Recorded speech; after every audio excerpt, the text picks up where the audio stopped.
So I know I missed the opportunity to post this during Pride Month, but whatever. Who wants to hear about how bad my clueless ass sucks at dating? I've never really been a romance kind of girly. I've had crushes before, kinda. I'd have people who I thought were cool or attractive, but I never wanted to actually do anything about it, I guess. Romance has always been one of those annoying things where I'm not sure if I actually want it because I want it, or if it's just peer pressure because all my other friends are married or dating. And whenever romance happens to me, my immediate response is fear. The, oh god help, I don't know what to do in this situation, time to launch myself in a low orbit in a rocket made of awkward kind of fear. It's a work in progress. Anyway, that's how you get to your 30s without ever having a significant other, but I digress. Another of the main reasons romance hasn't ever really happened to me is that I'm kinda dumb. Like stupid clueless, very dense. I was once invited to a live performance of Rocky Horror Picture Show, was told to dress slutty, and showed up in a turtleneck shirt and slacks. I am not good at this, okay? So I need you all to keep that in mind as we venture into the storytime mines and dig out a few gems from my awkward dating life for your amusement. Before we get into the stories though, let's do Hey Star, What You Drawing? My webcomic Castoff has a monthly mail club, and this month my patrons chose a medieval theme. So enjoy me drawing some of my characters doing silly medieval things, like pulling a sword from the stone, and yearning. Anyway, onto the video. For our first story, we're heading back to the distant land of the mid-2010s. I was never a huge fan of Rooster Teeth's various shows, but seeing as I lived in Austin and they frequently brought in other guests I was really interested in seeing, I attended RTX a handful of times over the years.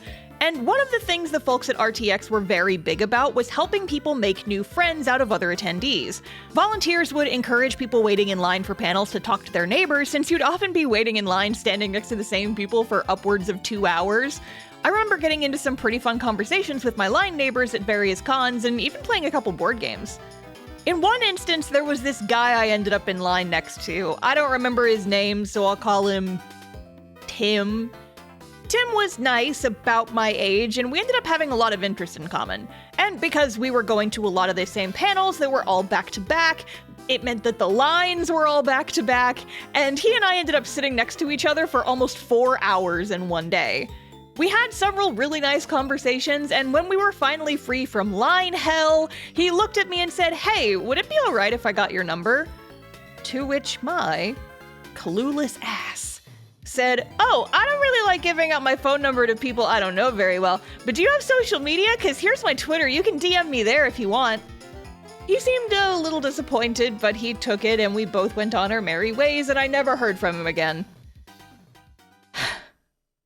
3 years later, I am at the store, minding my own business, loading my groceries into the back of my car and thinking about that old RTX from years and years ago for some reason, and then all of a sudden, I have an epiphany. Oh my god, wait a second. He wanted my number because he liked me. Yeah, so remember when I said that I was clueless? This is a good example. I am not even exaggerating. It was 3 years. Took me 3 years to realize that someone was hitting on me. I'm stupid! Anyway, moving right along, here's story 2. So, my lovely viewers, let me ask you this. Have you ever been confessed to on the street? Because I have. Sorta. Kinda. Anyway, here's the story. So, if you didn't already know, I lived in Japan working as an English teacher for a couple years. The area I lived in was a larger suburb a few hours from Tokyo, and not some place that gets a lot of foreigners. Myself and my fellow English teachers were probably the only non-Japanese people who lived in that city. If I ever saw another foreigner on the bus or train, we'd make awkward eye contact and be like, "I know what you are." So, back to the story. There was one night I was planning on getting dinner with a bunch of other teachers, and on the way to the restaurant, I was waiting to cross the street and minding my own business when a guy behind me got my attention. He looked about my age, maybe a little younger, and was pretty obviously a salaryman. Nice shirt, tie, slacks with a little rolling suitcase behind him. Never seen this guy before in my life. And then, in very hesitant English, he says, "I would like to buy dinner for you." Gotta admit, I was surprised by that one.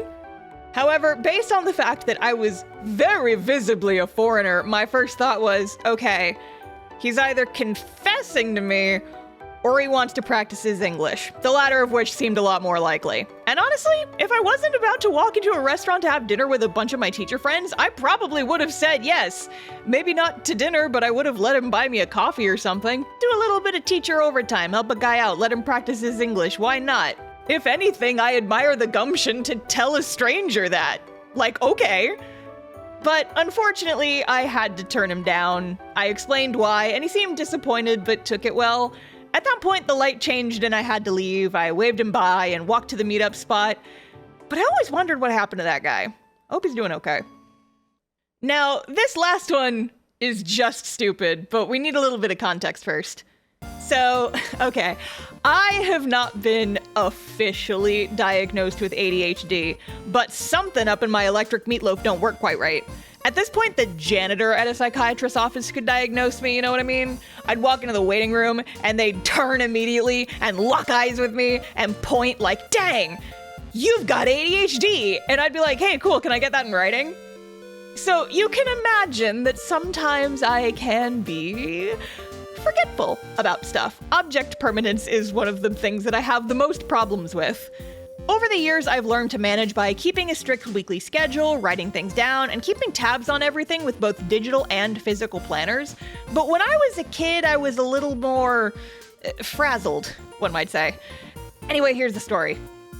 When I was in high school, I was in a friend group that consisted mostly of several friends I'd had since elementary and middle school, and one guy I'll call Barry. My friend group and I met Barry in freshman year art class, and as a fellow anime-loving nerd, he slotted into our ranks pretty quick. He was a nice enough guy, but Barry, well, he was a bit of a serial dater. I'm pretty sure he dated most of the girls in my friend group at least once. Some he even dated more than once. He kind of ping-ponged around the group, and when he broke up with somebody, before long he'd be dating somebody else. There was a lot of drama about it, as I'm sure you can guess. So the story goes as follows. Before school, my little group would hang out in the cafeteria, and when the bell rang, we'd disperse into our classrooms. On this particular day, I had my first class in one of the school's side buildings, and art class with Barry and my other art friends in second period. Barry and I ended up walking in the same direction to our first period class, and on our way there, he said, "Hey Star, would you mind waiting for me outside the art room before next period? There's something I want to talk to you about." To which my clueless ass just responded, "Yeah, okay, sure," and then trotted along to first period. It wasn't until I had been sat in my Spanish class for about 5 minutes that it finally sank in. Barry had broken up with his previous girlfriend a few days before, and I was one of the only people in our friend group that he hadn't dated yet. Oh God, my number was up. Now, here's the thing. I liked Barry as a friend. He was fun to talk to, but very much not the type of person I wanted to date. Point of order, I didn't have a type because I wasn't interested in dating at all. Your girl is definitely somewhere on the aromantic spectrum. I don't know where, but somewhere. Anyway, I spent that entire Spanish class agonizing about the conversation I knew I'd have to have with Barry once the bell rang. Knees weak, palms sweaty, not paying attention to conjugating verbs in Spanish class. How would I let him down easy without making things awkward and potentially ruining the friendship? It was an hour and a half of me screaming internally, running different scenarios in my head, and trying to figure out the least painful way to navigate through rejecting someone without destroying my entire friend group. I was and still am a bit prone to catastrophizing, if you couldn't tell. And then, finally, the bell rang. I got up to go to art class and immediately forgot about the entire thing. Yeah, turns out the easiest way to not have an awkward conversation where you reject a friend's advances is to just forget to wait outside the art room when asked. I literally did not remember until the end of the day that he asked me to meet him before class, despite spending my entire morning agonizing over it. The second the bell rang, it just went whoosh right out of my brain, and I didn't see it again for like 8 hours. And get this, by the end of the week, he was dating a different friend. Ain't that just the way? Anyway, that's all my silliness for this video. It's a shorter one, but I thought you all would enjoy it. It's been a while since I did a dedicated storytime vid.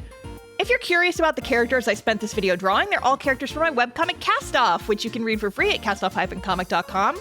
And if you'd like to get this video's art for yourself, you can join my Patreon Mail Club. My patrons not only get Mail Club goodies every month, they also get to vote on each month's theme, get early access to comic pages and videos, their name in my credits, and special shoutouts just like these. Thank you so much for all of my patrons, but especially these fine folks: Holly, Mr. Donmatsu, Alyssa Herzog, Neon Valkyrie, Sammy Katz, and Myth Nerd. Anyway, that'll be it for this one. Fare thee well, friends, and I will see y'all next time. Bye!